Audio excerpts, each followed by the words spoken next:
బాగున్నారా? సాయంకాలం సమయంలో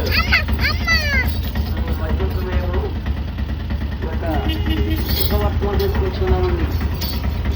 లోకంలో మనము ఎన్నో రకాల వార్తలు వింటూ ఉంటున్నాం, కానీ ఈ వార్త ఏంటంటే ఈ లోకానికి, రాబోయే లోకానికి అవసరమైన వార్త అండి ఇది. ఏంటయ్యా వార్త ఇది? దేవుడు ఏమంటున్నాడంటే, ఏ భేదము లేదు, అందరూ పాపం చేసిన వారే. ఈ లోకములో పుట్టిన వారందరూ కూడా జన్మ పాపము, కర్మ పాపము, ఈ రెండు రకాల పాపాలు ప్రతి ఒక్కరి మీద ఉన్నాయండి. మరి పాపాలు చేస్తే ఏమవుతుందయ్యా? మరి బైబిల్ ఏముంటుంది? ఏలయనగా పాపం వలన వచ్చు జీతము మరణమని దేవుడు సెలవిస్తున్నాడండి. చేసిన పాపాలు గాలికి పోవండి, వాడికి జీతం ఉన్నదండి. ఏం చేయ జీతం? అది ఉదాహరణకు సాయంకాలం వరకు పని చేస్తే కూలీలకు కూలిస్తా, సాయంకాలం నెల రోజు ఉద్యోగం చేస్తే నెలకు జీతం ఇస్తారు జీతగాళ్ళకు.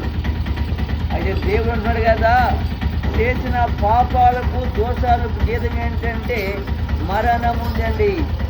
ఏంటయ్యా మరణము? రెండు రకాల మరణాలు ఉంది. ఒకటి శారీరక మరణము, రెండు ఆత్మీయ మరణం అండి. చనిపోయిన తర్వాత మరొక మరణం ఉందండి. ఆ మరణమే చేసిన పాపాలను బట్టి నిత్య అగ్నిగుండమని దేవుని వాక్యం జరుగుతుంది. అగ్ని ఆరదు, పురుగు సావదు. మన ఆత్మ సావులేదండి. ఈ శరీరము మట్లెగిలిపోతుంది. ఆత్మ నిరంతరం ఉంటే దేవుని దగ్గర ఉండాలి, లేకపోతే నరకములో ఉండాలి. కానీ పాపాలను బట్టి నరకానికి వెళ్ళాల్సి ఉంటుంది ప్రతి ఒక్కరం కూడా.